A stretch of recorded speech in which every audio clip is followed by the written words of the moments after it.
அன்பான சகோதர சகோதரிகளுக்கு அஸ்ஸலாமு அலைக்கும் வரஹ்மத்துல்லாஹி வபரகாத்துஹு. புனித ரமலான் மாதத்தின் மணிமகுடமாக திகழ்வது லைலத்துல் கதிர் எனும் கண்ணியமிக்க இரவாகும். கதிர் என்ற சொல்லுக்கு கண்ணியம் அல்லது விதி என்று பொருள். அந்த இரவு ஒரு தனி மனிதனின் வாழ்வையே மாற்றி அமைக்கக்கூடிய மகத்துவம் கொண்டது.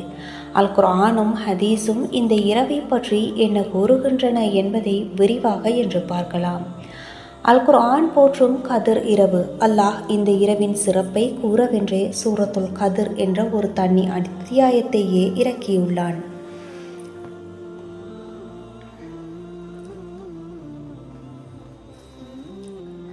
அன்பான சகோதர சகோதரிகளுக்கு அஸ்ஸலாமு அலைக்கும் வரஹ்மத்துல்லாஹி வபரகாத்துஹு. புனித ரமலான் மாதத்தின் மணிமகுடமாக திகழ்வது லைலத்துல் கதிர் எனும் கண்ணியமிக்க இரவாகும். கதிர் என்ற சொல்லுக்கு கண்ணியம் அல்லது விதி என்று பொருள். அந்த இரவு ஒரு தனி மனிதனின் வாழ்வையே மாற்றி அமைக்கக்கூடிய மகத்துவம் கொண்டது. அல் குர்ஆனும் ஹதீஸும் இந்த இரவை பற்றி என்ன கூறுகின்றன என்பதை இன்று விரிவாக பார்க்கலாம். அல் குர்ஆன் போற்றும் கதிர் இரவு. அல்லாஹ் இந்த இரவின் சிறப்பை கூறவென்றே சூரத்துல் கதிர் என்ற ஒரு தனி அத்தியாயத்தையே இறக்கியுள்ளான். அல் குர்ஆன் இறங்கிய இரவு அது. நிச்சயமாக நாம் இதை கண்ணியமிக்க இரவில் இறக்கினோம். அல் குர்ஆன் 97வது அத்தியாயம் 1வது வசனம். அகிலத்தாருக்கான நேர்வழிகாட்டியான அல் குர்ஆன் லவ்ஹுல் மஹ்பூலிலிருந்து உலக வானத்திற்கு இறக்கப்பட்ட மகத்தான வரலாற்று நிகழ்வு இந்த இரவில்தான் நிகழ்ந்தது. 1000 மாதங்களை விட சிறந்தது லைலத்துல் கதிர் எனும் அந்த இரவு. 1000 மாதங்களை விட மிக மேலானதாகும். அல் குர்ஆன் 97வது அத்தியாயம் 3வது வசனம். அதாவது இந்த ஒரு இரவில் நாம் செய்யும் இபாதத் 83 ஆண்டுகள் 4 மாதங்கள் தொடர்ந்து செய்யும் வணக்கத்தை விட சிறந்ததாகும்.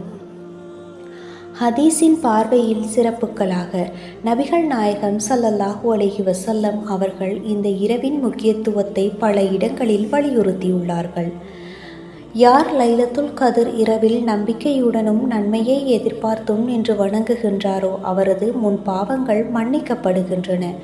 ஆதாரம் புகாரி, ஆதாரம் முஸ்லிம்.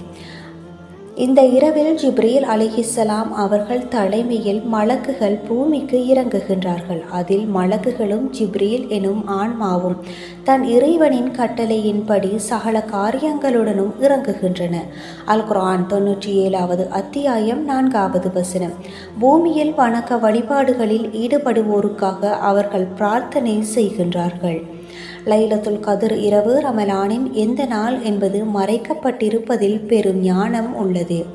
நபிகள் நாயகம் ஸல்லல்லாஹு அலைஹி வஸல்லம் அவர்கள் கூறினார்கள், லைலத்துல் கதிரை ரமலானின் கடைசி 10 நாட்களில் ஒற்றைப்படை இரவுகளில் தேடுங்கள். ஆதாரம் புகாரி.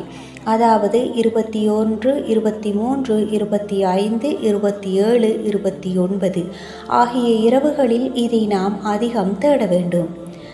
ஒரே ஒரு நாளை மட்டும் குறிப்பிட்டு சொன்னால் மக்கள் அந்த ஒரு நாள் மட்டும் இபாதத் செய்துவிட்டு மற்ற நாட்களை அலட்சியப்படுத்தி விடுவார்கள். கடைசி 10 நாட்களும் நாம் இறைவனுடன் நெருக்கமடைய வேண்டும் என்பதற்காகவே அல்லாஹ் இதை மறைத்து வைத்துள்ளான்.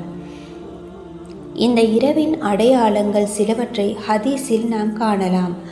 ஹதீஸின் அடிப்படையில் அறிஞர்கள் சில அடையாளங்களை குறிப்பிடுகின்றார்கள். அந்த இரவு மிதமான சீதோஷ்ண நிலையுடன் அமைதியாகவும் பிரகாசமாகவும் இருக்கும். மறுநாள் காலையில் சூரியன் உதிக்கும் போது அதன் கதிர்கள் கண்களை பறிக்காத வண்ணம் மங்களாக வெண்மையாக இருக்கும். நாம் செய்ய வேண்டிய நற்காரியங்கள். இந்த பாக்கியமிக்க இரவை அடைவதற்கு நாம் என்ன செய்ய வேண்டும் தெரியுமா? தஹஜ்ஜத் மற்றும் கியாமுல் லைல் தொழுகைகளில் ஈடுபடுதல். குர்ஆன் இறங்கிய இரவு என்பதால் அன்று குர்ஆனை அதிகம் ஓதி அதன் பொருளை விளங்குதல். அன்னை ஆயிஷா ரலியல்லாஹு அன்ஹா அவர்கள், அல்லாஹுவின் தூதரே, லைலத்துல் கதிர் இரவை நான் அடைந்தால் என்ன ஓத வேண்டும் என கேட்டபோது நபி அவர்கள் இந்த துஆவை கற்றுக் கொடுத்தார்கள். அல்லாஹும்ம இன்னக அஃப்வன் துஹிப்புல் அஃப்வ ஃபஅஃபு அன்னி. இறைவா, நீ மன்னிப்பவன், மன்னிப்பதையே விரும்புபவன், எனவே என்னை மன்னித்தருள்வாயாக. அன்பான சகோதர சகோதரிகளே, வாழ்நாளில் ஒரு முறை இந்த இரவை நாம் சரியாக பெற்றுவிட்டால் அது நம்முடைய பாவங்களை அழித்து மறுமையில் வெற்றியடைய தரும்.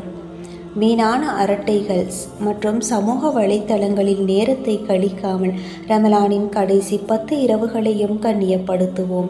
எல்லாம் வல்ல அல்லாஹ் நம் அனைவருக்கும் இந்த மகத்துவமிக்க இரவின் பலன்களை பெற அருள் புரிவானாக. ஆமீன் ஆமீன் யா ரப்பல் ஆலமீன்.